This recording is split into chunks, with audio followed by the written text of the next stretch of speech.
Understanding these visual differences can really help the gem enthusiast and buyers in appreciating the unique qualities of rubies from these two significant sources. The categories in grading system include AAA, AA, and single A, and B qualities, pretty much like emeralds. When you look at a ruby certificate, you will always see above or right underneath a ruby colored chart with the different grading ranks labeled under each stone. Natural AAA represent just 1% of all of the natural rubies that are sourced and mined across the world.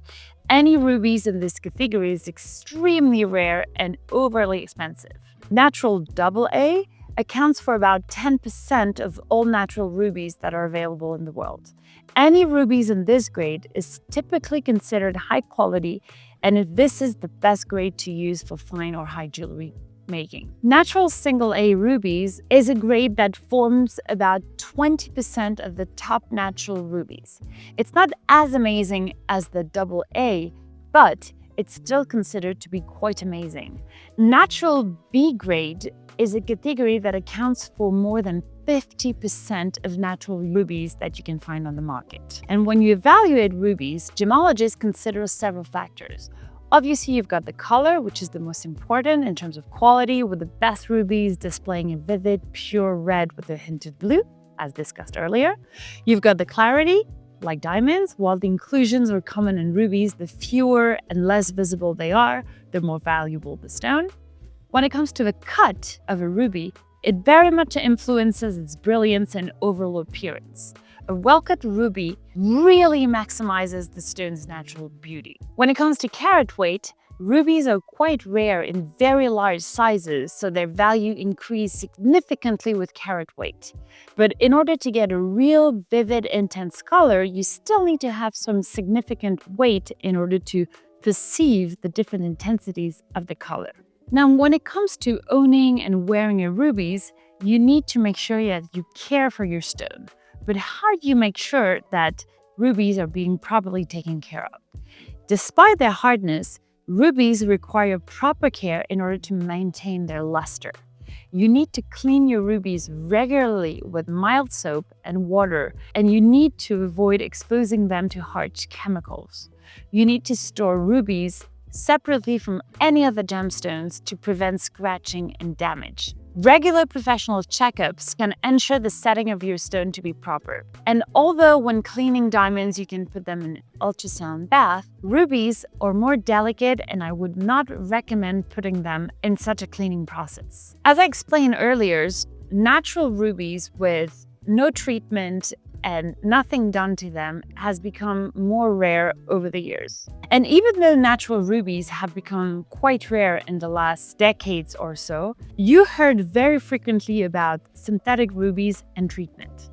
Obviously, synthetic rubies is most of the time used in watch components, and they have the exact same chemical composition as natural rubies, but they're created in laboratories. They offer a more affordable alternative while maintaining the beauty of natural rubies, but there's nothing alike, because it is to be said, and I'm repeating myself, but only 5% of rubies on the market are 100% natural and have undergone zero treatment to enhance either its color or the quality. That being said, the remaining 95% of rubies most commonly get a heat treatment, and that happens to be a widely accepted method as long as the certificate discloses it. Heat treatment, HD, improves the color and quality.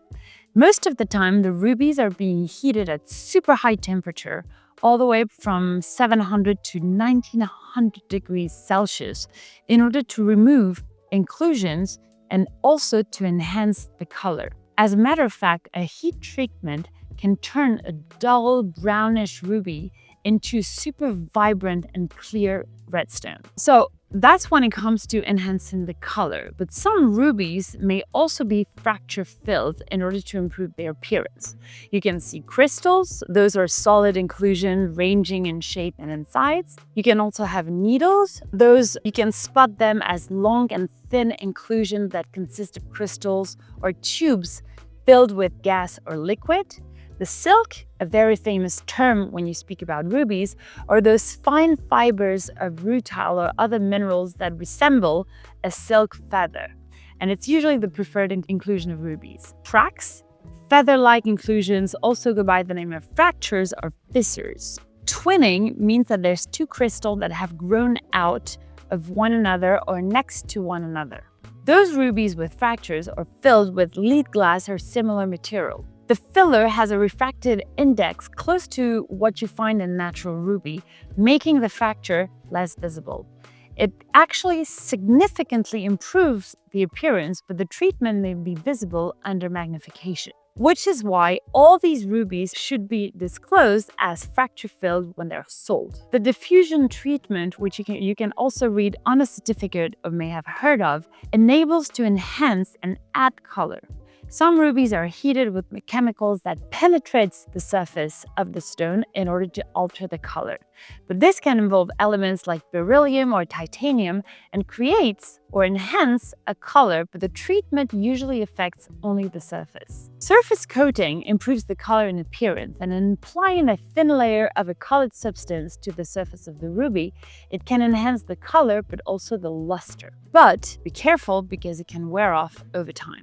Dyeing a ruby is very commonly known and usually the most affordable of all treatments. You can find them in a lot of Indian stones. Dyeing is actually less common and must absolutely be disclosed. Another treatment that you may have seen or may have heard in emeralds is the oiling. It's very similar in process because it improves the appearance by filling the small cracks. And rubies, when they're immersed completely in oil or resin, it penetrates the surface cracks and enhances its clarity. And this treatment is not permanent, but it can be affected by the heat or exposure of solvent and must be disclosed when sold. What you need to bear in mind, and you need to be really careful whenever you acquire, try on, or be on the lookout of a ruby, most of the time, if not all the time, it will have undergone some sort of treatment, which is not a bad thing as long as it's disclosed. And when you find a ruby that you find or may think is cheap or too affordable, 100% of the time that they are being treated either by oil, by dye, or by heating process. Again, remember that a colored stone needs to bring emotion. As long as you love the color, then you should go for it.